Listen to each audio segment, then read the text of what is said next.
Welcome, everybody. It is January 19th, 2024. This is episode 15, which is another Book Lovers Friday, where I choose a segment from my book, Your Money Sign, and just read it out for you so you can see how quickly these segments can go for you.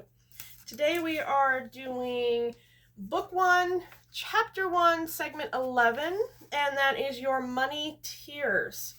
I know this is flipped backwards, I'm sorry, but it gives you the idea of it. So, I want to ask you, what topics make you feel uncomfortable or unworthy? We all must spend, but everyone has their own money tier. Characters that I've created. So the first one we're going to introduce is Samantha. Samantha is like most young singles at an S4. Means she spends 99+% of what she makes. A savings account isn't even on her mind.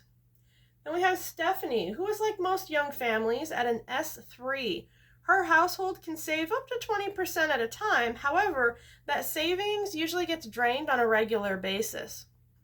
Then we have Susan, who is middle-aged and business-minded at an S2. She budgets in 30 to 50% margins for future expenses. And last, we have Sally, who's an empty nester at an S1. She's living comfortably on less than half of her income. So I want to ask you, which tier are you currently at? What tier were the people you grew up around? In your neighborhood, what tier do you think your neighbors are at? If you work, what tier do you think your coworkers are at? I have found it useful to ponder how I might manage my money differently if I had been exposed differently by people around me. Let's say an S1 mom is with an S4 dad. Well, that might have shown me the variety of habits and maybe their varying results. Maybe an S2 teacher and an S2 uncle could have convinced me to start a lifelong savings habit. I want you to consider how your life would have been different and thus your money habits would be different. The most powerful tool we have is our imagination, and this fantastical unfair advantage allows us to experience many lives in just one lifetime. So, go ahead and daydream. What if you had a supportive S1 but an abusive S3 in your life? Would that have led you to believe that money makes people evil? What if you were born an S1 and became an S4? How would that affect you? Or what if you were an S3 who then married an S1? How do you think that dynamic would work? And look, it's your imagination, so go ahead and go some sci-fi on this. What if you had 4 clones of yourself and groomed each clone to be one of those money tiers? What would you learn from each of your clone selves? Have fun with this. It could be cool. The imagination is powerful, and what you experience in your mind, your body also kind of experiences it. I mean, you know this to be true. What are those goosebumps when you watch a movie? So use this superpower. Imagine meeting these 4 women. Who would you feel most comfortable talking about money with? Who would make you feel uncomfortable?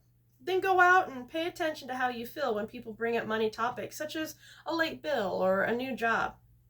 If this is a new habit for you, then be aware that all of your feelings of comfort or discomfort are most likely actually outdated. They're things you picked up from watching other people's reactions long ago. If you read about a man who won the huge lottery but then went through a nasty divorce and ended up going to jail for a short time for not paying the taxes, how do you think that would have impacted you? You might think those silly articles are just entertaining, but your brain is cataloging that money only brings a guarantee of pain. Become aware of the podcasts that you hear, like in public or at work. Watch how people respond to news of a raise versus news of a layoff. Your brain is always recording if something is a threat and predicting how to protect against it. No wonder so many people are afraid of money, even when they declare they want it. And mostly, pay attention to the people who are important to you. Not the ones you're supposed to be important to you. I mean the ones that actually are important to you. It might be that crush that you've never admitted. It might be the mentor that you're desperate to impress. Or maybe it's just that popular person in the gym. These people will make an impact on us. Are you changing your money habits to be more like them?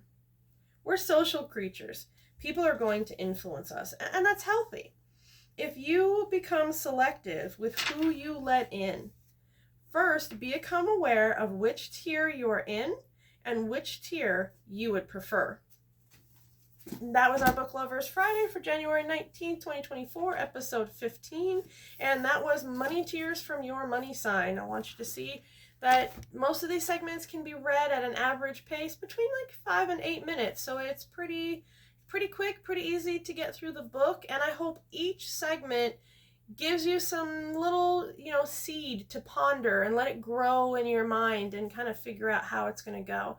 If we give you value, then please like, share, subscribe. We're trying to grow to 1,000 subscribers by the end of 2024, and we hope to be able to see you at the next video. Thank you so much for watching. And I didn't hit the button right.